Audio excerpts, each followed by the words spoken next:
Great. Does anyone have any questions? Rachel, why don't you start? Thank you, Caroline.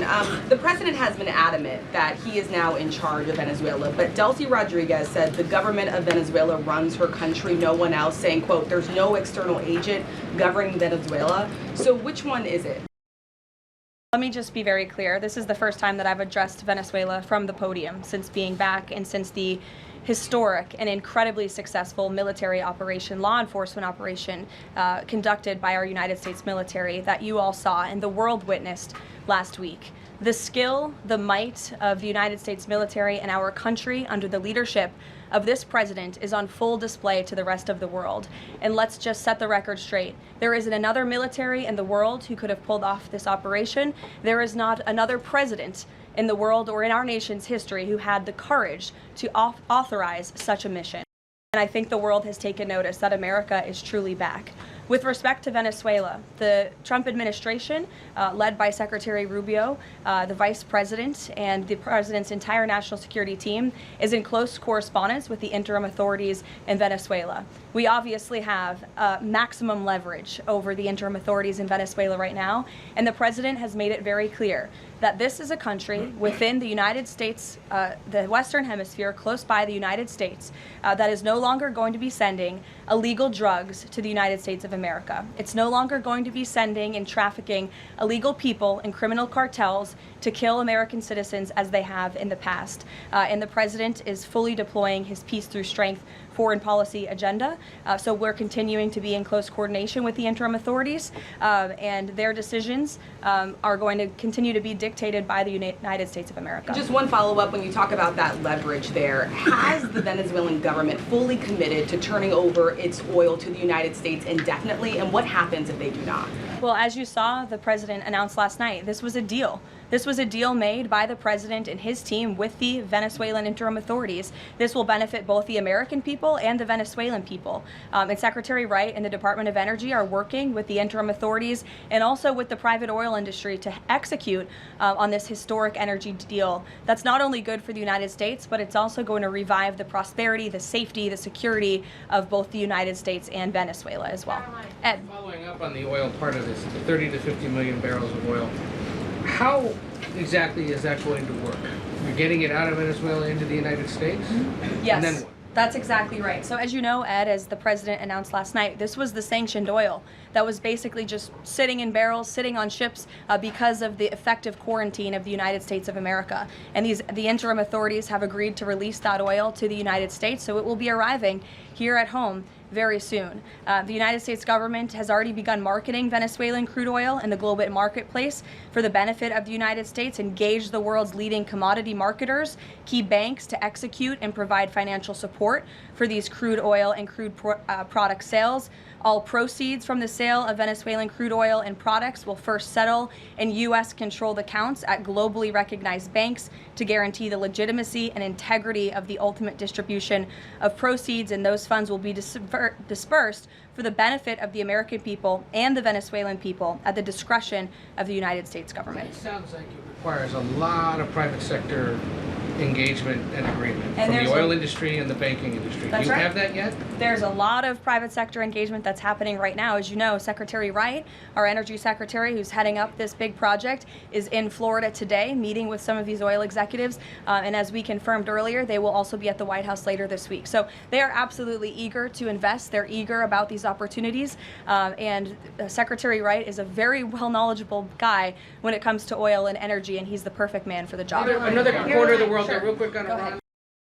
Go ahead. So just to follow up on the oil, 30 to 50 million barrels is an initial tranche, if you will, and then what happens after that? What I won't get ahead of the plans that the president and his team are currently speaking with the interim authorities about, but rest assured, there is a long-term plan here. Secretary Rubio and the entire team are working diligently on it, and this is just sort of the first action that you all are seeing.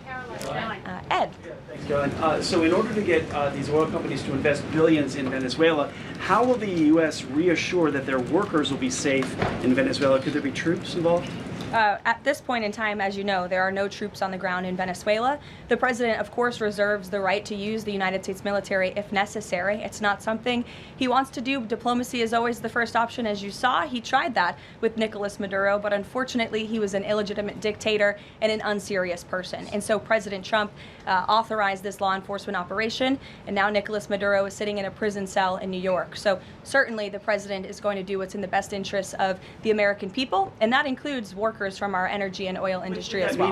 With that meeting tomorrow, what is the message the president is going to give to the oil executives, and what does he want to hear? Well, the meeting is on Friday, and it's just a meeting to discuss, obviously, the immense opportunity that is before these oil companies right now. Stephen. Thank you, Caroline, and congratulations again. Thank you.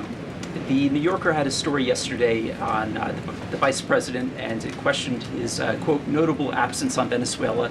And the sub-headline asked, was the vice president's exclusion from the operation in Venezuela an expression of his anti-interventionist ideology or political calculation? Would you be able to discuss the vice president's role in Venezuela policy? I did see that report in the New Yorker, and quite frankly, I laughed out loud because it's very clear it's a fake report that's trying to sow distrust and division amongst the president and his team. Let me just be very clear. The vice president has been involved in all policy. He is the right-hand man of the president on all policy matters, including Venezuela policy. He was, of course, read in and deeply involved in this operation from the very beginning. And he was present on the night of the operation via secure communication at a different location as to not damage the operational secrecy of this mission that was so incredibly important to ensure that this mission could be carried out successfully without endangering our troops. Caroline. Sure. The U.S. seized a tanker recently. Russia specifically asked the United States not to seize that tanker. Does this action risk a larger conflict with Russia? I believe you're referring to the Bella 1 tanker that was seized this morning. The Department of Justice and the Department of Homeland Security, in coordination with the Department of War, did announce that seizure this morning for violations of U.S. sanctions.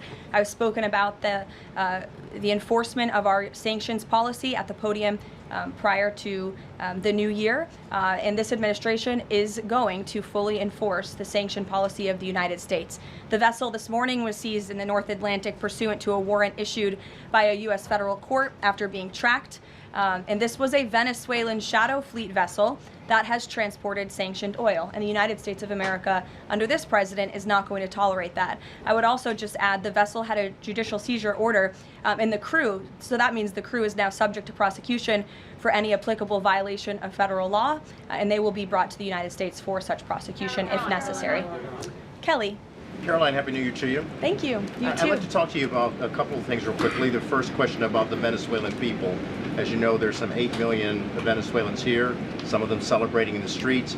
There are Venezuelans on the ground who are concerned about their safety.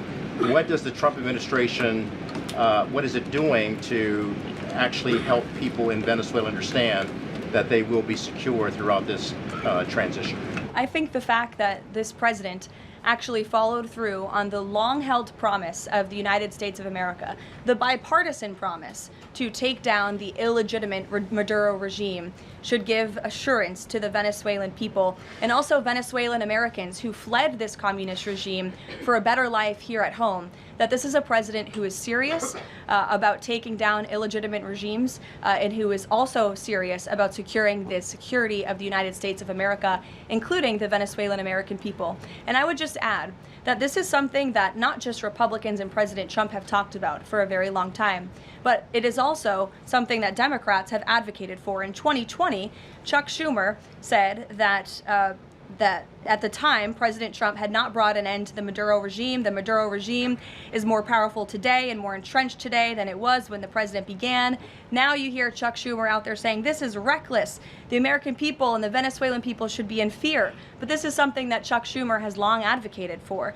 Senator Chris Van Hollen, same thing, had said that the United States is going to use its leverage and influence to push for negotiations to transition to the truly elected leader. This was under President Biden. We know Maduro and his cronies don't want to go quietly into the night. The U.S. needs to work to ratchet up the pressure. Now, Senator Holland says it's an illegal act of war to get rid of Nicolas Maduro. So the hypocrisy is really astounding here, and thank you for giving me an opportunity to point it out, Kaylin.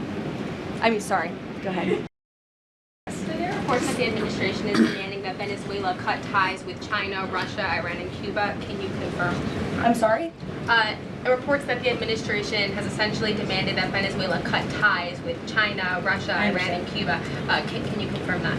Well, those alleged demands were made in a classified briefing by Secretary Rubio, and I know that there's a lot of leaks coming out of these classified briefings, so I'm not going to confirm or deny or get into what the Secretary has said in classified settings to members of Congress. But I think that the administration has made it quite clear to the interim authorities in Venezuela that this is the Western Hemisphere, and American dominance is going to continue under this president. If I could just ask, there have also been reports that the U.S. could potentially buy Greenland as one potential option on the table. What would such an offer look like? Is there anything monetarily you could provide, any details there? Well, that's something that's currently being actively discussed by the president and his national security team. And I would point out that the acquisition of Greenland by the United States is not a new idea. This is something that presidents dating back to the 1800s have said is advantageous for America's national security. The president has been very open and clear with all of you and with the world that he views it in the best interest of the United States to deter Russian and Chinese aggression in the Arctic region. And so that's why his team is currently talking about what a potential purchase would look like. Caroline. Jackie. Caroline, just following up on Greenland, why not rule out taking it by military force?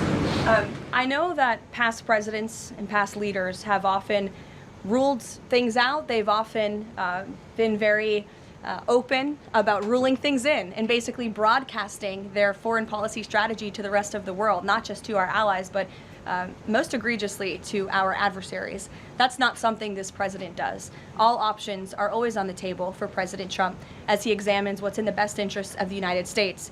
But I will just say that the president's first option always has been diplomacy. Again, look at Venezuela. He tried ardently to strike a good deal with Nicolas Maduro, and he told him, I will use the United States military and you will not like it if you don't take such a deal. And look at what happened. With respect to Iran, the president said the same thing, right? He tried to have serious interest in a deal with the Iranian regime with respect to their nuclear capabilities. They were not interested, and so Operation Midnight Hammer happened, which was another remarkable military success under the leadership of this commander-in-chief.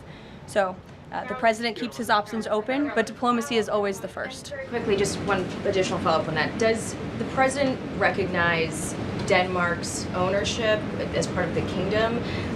Because there have been some Republican senators questioning, the claim that Denmark has to Greenland. Is the president in that camp with them, questioning the legality of I have not heard him question it personally, but you're welcome to ask him yourself next time you have the chance. Sanctions are being lifted for Venezuela. We got to lift some sanctions to let the oil come in. Can you talk about that just very briefly? Yes, so the U.S. is selectively rolling back sanctions to enable the transport and the sale of Venezuelan crude and oil products to the global markets, yes. Caroline. Annie. Thank you. There are some reports from Venezuela that the country's leaders are cracking down on the population, specifically suppressing public expression of support for Maduro's ouster. Is that kind of behavior consistent with what the president wants to see, how the president wants to see the leaders take on the population? It would not be consistent, and I'll let the president's national security team speak further on that. I know they are well aware and tracking. Kelly. Two questions. One, on the seized vessels, the Bella, the Sophia, can you tell us where they're headed, what happens to any existing cargo, and you reference personnel potentially facing prosecution? That's one thing I'd like to follow on. And then on the Bella. Yes, okay. And on Annie's question, if I could also ask, does the administration believe that the interim regime should release all political dissidents and prisoners and return detained Americans? That's not a question that I've personally spoken about to the president with. So I will let him answer that question. I don't want to make new policy at this podium today with respect to Venezuela. With respect to the two ships that you mentioned, I spoke with you about the Bella One. There was another vessel this morning, the Sophia, that in coordination with the Department of War, the Department of Homeland Security apprehended it. This is a stateless, sanctioned, dark fleet motor tanker, and this occurred without incident. This vessel was operating in international waters and conducting illicit activities in the Caribbean Sea. The U.S. Coast Guard is escorting the Sophia to the United States for final disposition. To answer your question, Kelly, directly, this was through Operation Southern Spear. The Department of War is unwavering in its mission to crush illicit activity in the Western Hemisphere. And as the President has repeatedly stated, we're going to defend our homeland and restore security and strength across the Americas. Dasha, go. Caroline, thank you and Happy New Year. Thanks, you too. Two questions, one on Venezuela, one on Greenland. You've repeatedly at the podium called the current leadership in Venezuela interim leadership. There are Republicans and Democrats alike that say they want to see elections in Venezuela. The president had said it's too soon to do that right now, but is there a timeline for elections in Venezuela? Is he committed to seeing that this year, for example? You just said the president has answered that question, so I will reiterate what the president has said a few times now to all of you, which is that it's too premature and too early to dictate a timetable for elections in Venezuela right now. Caroline, you just talked to Jackie about diplomacy first, right? The Danes have repeatedly said they are willing to collaborate on all of the concerns that the president has, whether it's more troops, mineral rights, intelligence sharing. Why does the president feel he needs to own Greenland and not and put out the threat of military action when this could be done through diplomacy? Who said diplomacy isn't taking place behind the scenes, Dasha? I mean, the president is interested in diplomacy. His national security team is as well. And of course, he's always willing to pick up the phone for everybody and hear out their concerns. But the president is the president of the United States of America, and he's always going to be very clear about what he views as being in our nation's best interest. Reagan. Caroline, I have a question for you on Venezuela, and then I'd love to ask you about Minnesota and Tim Walz. Sure. On Venezuela, I'm wondering, does the administration hope to start sending more Venezuelan migrants back home or have them self-deport if the situation in the country improves? As far as I'm concerned, the policies of the Trump administration and the Department of Homeland Security have not changed. All those illegally present in the country are subject to deportation.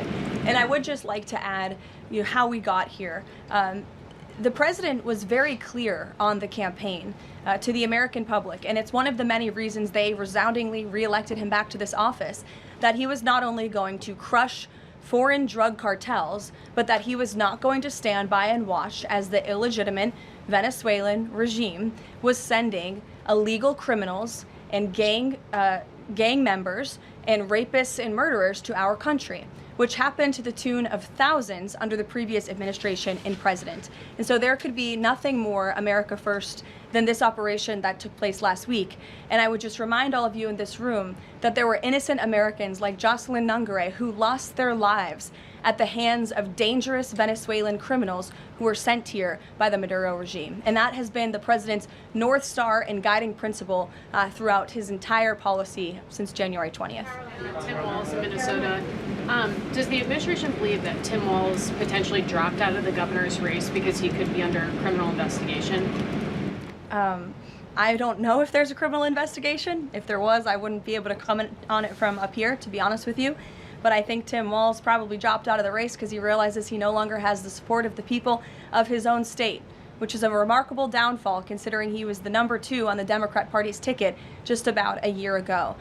When it comes to Minnesota, the fraud that we have seen, the wide scale of fraud is really remarkable. It's egregious. I would encourage every single journalist in this room to go to Minnesota and to cover it yourselves. As for the Trump administration, we have officials who have been on the ground almost every day. Secretary Noem was there yesterday. Secretary Bessent will be traveling there later this week to talk about the fraud and to do a roundtable on this very topic. And I would just like to leave you with an update. To date, the Department of Justice has charged 98 total defendants in several Medicaid fraud and related case programs. 64 were convicted, and 85 of the 98 charged were of Somali descent. The DOJ has also issued over 1,700 subpoenas executed over 130 search warrants, and they have now added more attorneys to their office there to absorb the case flow. DHS is on the ground going door to door conducting large-scale criminal and HSI investigations. They have also sent approximately 2,000 agents to Minneapolis to assist with law enforcement and immigration enforcement. As I said, Secretary Noem was on the ground yesterday. The Department of Health and Human Services has also begun requiring a justification and photo evidence for all child care related payments nationwide, and they required Minnesota to conduct a full audit of all child care centers. They also froze $185 million in funding to Minnesota. And Dr. Oz, who was just here, also notified Governor Walz they're going to begin auditing Medicaid recipients and deferring payments on claims based on waste, fraud, and abuse. The Department of Labor is also conducting a targeted review of Minnesota's unemployment program. Department of Agriculture requiring Minnesota to conduct recertification for SNAP recipients, and HUD has launched investigations into the public housing. SBA has also suspended nearly 7,000 borrowers amid suspected fraudulent activity. So, with all of that, rest assured, this is an all-hands-on-deck effort from the entire administration to get to the bottom of this and to ensure that the ripping off of taxpayers in the state of Minnesota, and it won't just be Minnesota, it'll be any state across this country where fraud has taken place, and we are protecting law-abiding, tax-paying American citizens. Phil. Thank you, Caroline. Just to follow up on Greenland, there are treaties already on the books that give the United States access to the island. They can construct and maintain military bases there. We can house personnel on the island. The U.S. has control of landings, takeoffs, anchorages, etc. So I'm curious if you could just spell out for the American public, what specifically would the U.S. gain by taking control of Greenland that the U.S. doesn't already have access to right now? More control over the Arctic region and ensuring that China and Russia and our adversaries cannot continue their aggression in this very important and strategic region. And there would be many other benefits as well that, again, the President and his national security team are currently talking about. Jeff, I'll give you another one. Just a broad sort of stand-up question on foreign policy. Are you concerned about increasing tensions with Russia because of the tanker seizures? And how does the U.S. action in Venezuela impact the ongoing relationship with China and the President's relationship with President Xi? I think the President has very open, honest, and good relationships with both President Putin of Russia and also President Xi of China. He has spoken with them numerous times, as you know, since coming to office about a year ago, and I believe that those personal relationships are going to continue. But as for the President and the United States, he's going to enforce our policy that's best for the United States of America. And with respect to these ships seizures, that means enforcing the embargo against all dark fleet vessels that are illegally transporting oil, and only legitimate commerce, to answer your question much earlier, Rachel, determined by the United States is going to be permitted. And that's the policy of this administration, and he's not afraid to implement it. One more stand back. Just one more stand back. I just asked the last one. I remember asking the President at the beginning of his term if he was committed to Article 5 and NATO, and he said yes. Has his stance on NATO or his commitment to NATO changed? Did you see his statement earlier today? He said we will always be there for NATO even if they are not there for us, and I think that answers your question directly. Yes. Just to follow up on what Jeff was saying there, will the President commit that if any NATO members are attacked, the United States will come to it? Again, the President addressed this directly himself this morning after seeing the coverage from all of you in this room on television, and he made it very clear we're always going to be there for NATO even if they have not done right by the United States of America, and they have not. They have finally increased their defense spending at the request of this president, but it was only because of this president that they did that. We'll take a couple more. Michael, go ahead. Thank you, Caroline. Happy New Year and congratulations. Thank Two you. questions, if You I may. too. One on healthcare, one on Mexico. On healthcare, the president says he wants Republicans to be flexible on the Hyde Amendment in order to pass healthcare legislation. What is the White House's message to pro-life voters who say federal funding for abortion goes against their values? Well, the president did not change the administration's policy. It was President Trump who signed an executive order protecting the Hyde Amendment. It's the Trump administration that has taken multiple actions on various fronts to ensure that taxpayer dollars are not funding the practice of abortion. What the president was saying yesterday was Republicans, and frankly Democrats too, need to show a little bit more flexibility so we can actually get something done with respect to the issue of health care. Republicans have amazing ideas. The president himself, as we spoke about earlier, has launched this Most Favored Nation drug pricing initiative, has cut good deals with Big Pharma. He wants to see Republicans and Democrats too, if they're willing, codify those executive orders into law so that these good deals can remain and these prices can continue to be lowered long after this president and this deal maker in chief is gone. President's talked a lot about health savings accounts and giving more money back to the healthcare consumer rather than to these giant insurance companies, and he's been very outspoken and tough on them too, and I think you'll see more and hear more from him directly on that issue. So he wants to see Congress get something done with respect to health care, and that was the point that he was driving home yesterday. To go, Karoline, President Trump says the drug cartels are running Mexico. What action does he need to see Mexico's President Claudia Sheinbaum take to prove that she's in control of that country, in control of those cartels? And does the White House believe she's able to do that without U.S. intervention? Look, I think the president was speaking very candidly and frankly about the reality on the ground in Mexico. Haley. Caroline, Happy New Year. I wanted to ask you about the seized tanker, the Vela. There were reports before this that Russia had sent a submarine to escort it. Was there any engagement with that submarine? And then was the deconfliction line with Russia used ahead of boarding that? Again, this was a Venezuelan shadow fleet vessel that has transported sanctioned oil. The vessel was deemed stateless after flying a false flag, and it had a judicial seizure order, and that's why the crew will be subject to prosecution. Mary. On Colombia, the president had talked over the weekend and suggested that he would be open to an operation there. Should the president of Colombia be expecting Delta Force anytime soon? And then I had another one for you on California. That would be a very unwise question for me to answer, to weigh into. What's your next question? On California, can you share any more about the fraud investigation? The president said that there was one. Who's being investigated and where is it starting?